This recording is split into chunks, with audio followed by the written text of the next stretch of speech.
धीमहि धियो यो नः प्रचोदयात्।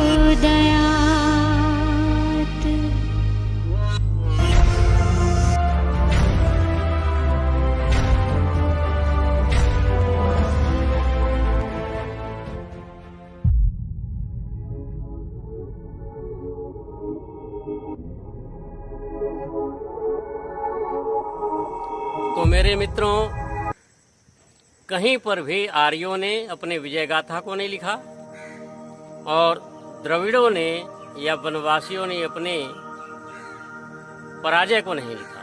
इससे सिद्ध होता है कि यह बात जो है फैलाई गई। आर्य बाहर से नहीं आए, यहीं के मूल निवासी हैं। और देखिए, संसार में बहुत सी घटनाएं घटी, बहुत सी जातियां इधर से उधर गईं, लेकिन वे कभी अपने इस इतिहास को भूलती नहीं हैं। और भारत में ही आप देख लें कि एक प्रांत के लोग दूसरे प्रांत में जाकर बस गए, फिर भी वे नहीं भूले। जैसे मेवाड़ के या राजस्थान के बहुत से वैश्य लोग, व्यापारी लोग दूसरे प्रांतों में बसे हुए हैं, जगह जगह पर व्यापार करते हैं, लेकिन वे भूले नहीं कि हम वहां से राजस्थान से आए। हरियाणा के बहुत से व्यापारी दूसरे प्रांतों में बसे हैं, वे भूले नहीं। चलो आप देखिए, ये तो 100-200 साल की बात है। पारसी आज सारे संसार में भारत में ही रह गए हैं। एक छोटी सी अब कौम बची है। ये कौन लोग हैं? इनका गौरवशाली इतिहास रहा है। ईरान के रहने वाले, फारस के रहने वाले फारसी लोग, पारसी लोग 1400 साल पहले बेचारे त्रस्त होकर के, दुखी होकर के, जब अरब के मोहम्मद साहब के शिष्यों ने इनके ऊपर आक्रमण किया, जान बचा करके भागे और भारत में आकर के इनको शरण मिली, सम्मान मिला, जगह मिली। और इनका इतिहास भी बहुत वैभवशाली, गौरवशाली है।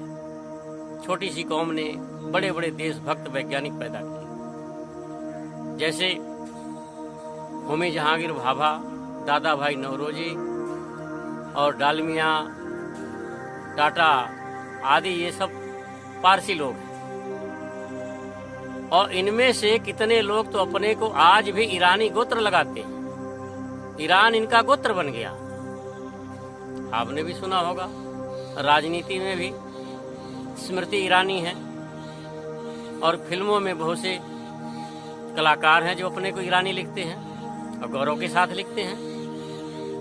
जबकि ये बेचारे भाग कर आए थे, लेकिन आज भी अपने को ईरानी कहते हैं। और पारसी भाषा, फारसी भाषा ये पढ़ते भी हैं। अच्छा, आश्चर्य की बात है, ये ईरान से आए, ये कहते हैं कि हम ईरान से आए, लेकिन इनका अवेस्ता ग्रंथ है बिल्कुल वेदों से मिलता जुलता है। संस्कृत भाषा के शब्द इनके फारसी भाषा में बहुत से हैं।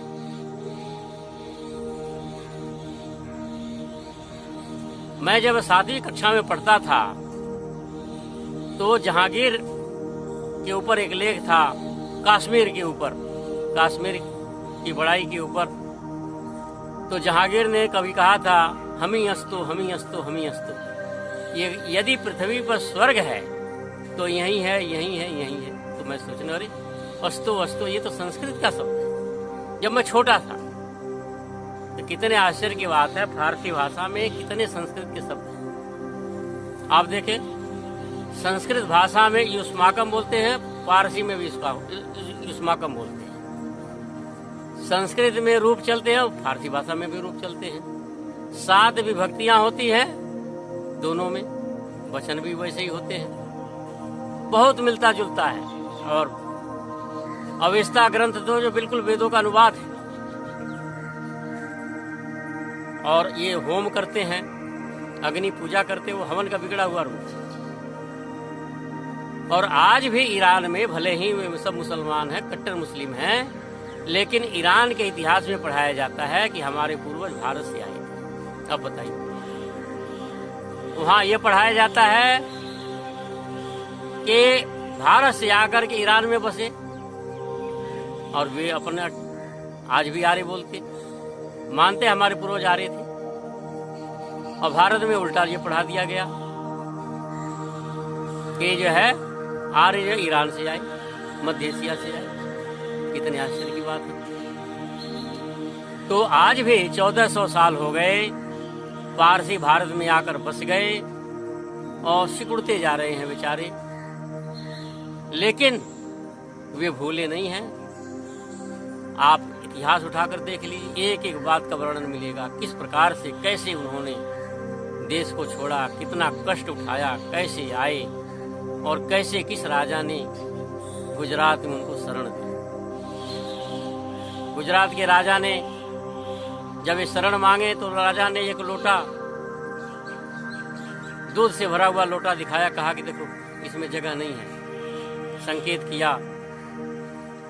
तो पारसी लोगों ने कहा, उसमें से थोड़ा मीठा मिला दिया, कहा देखो दूध में मीठा मिल गया, जगह बन गई, इसी प्रकार से हम भी आप में घुल मिल जाएंगे। कितनी बुद्धिमानी की, चतुराई की, समझदारी की बात करी है।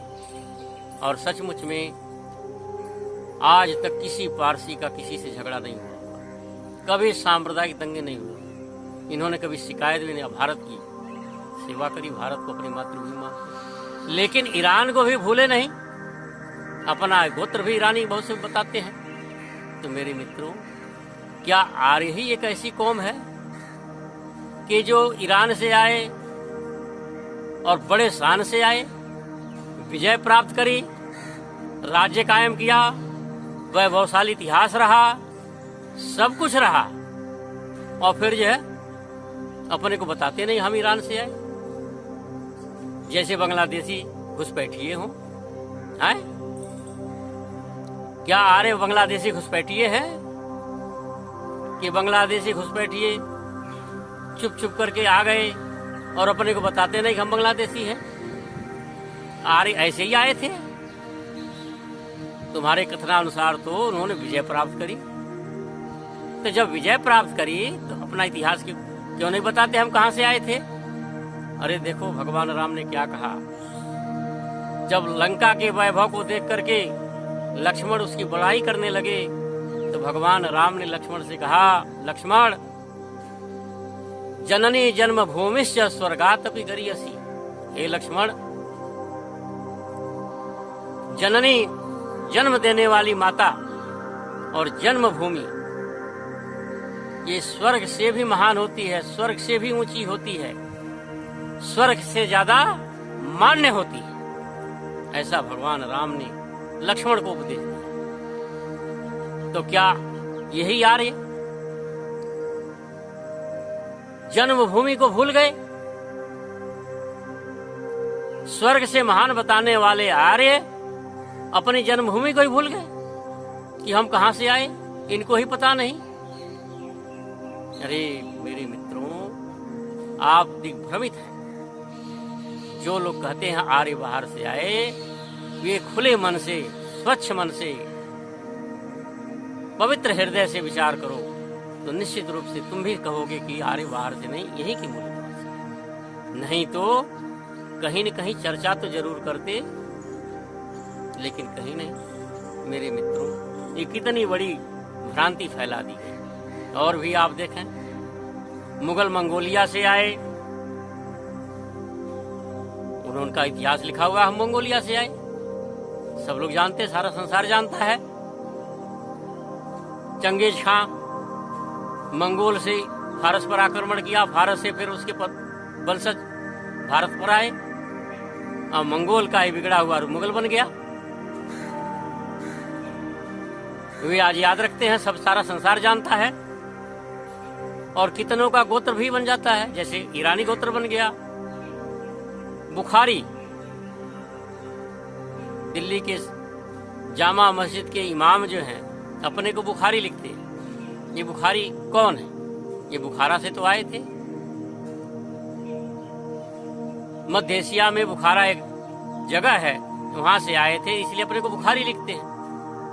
बड़े शान से अपने को भारी बताते हैं। लेकिन आर्य ऐसे थे कि अपने जन्म स्थान को बताते ही नहीं, क्योंकि जो घुसपैठिए थे, ऐसे लगता है बांग्लादेशी घुसपैठिए। अब तुम कहते हो कि उन्होंने विजय प्राप्त करी, राज्य स्थापित किया। अरे मेरे मित्रों, कितना झूठ बोलोगे। तो इस तरह से मेरे मित्रों तमाम प्रमाण मिलते हैं कि आर्य जो है भारत से नहीं आए, यहीं के मूल निवासी हैं और यहाँ से आर्य जो है भिन्न भिन्न देशों में, प्रांतों में जाते रहे। वैसे भी हम देखें कि सृष्टि की उत्पत्ति सबसे पहले तिब्बत में हुई।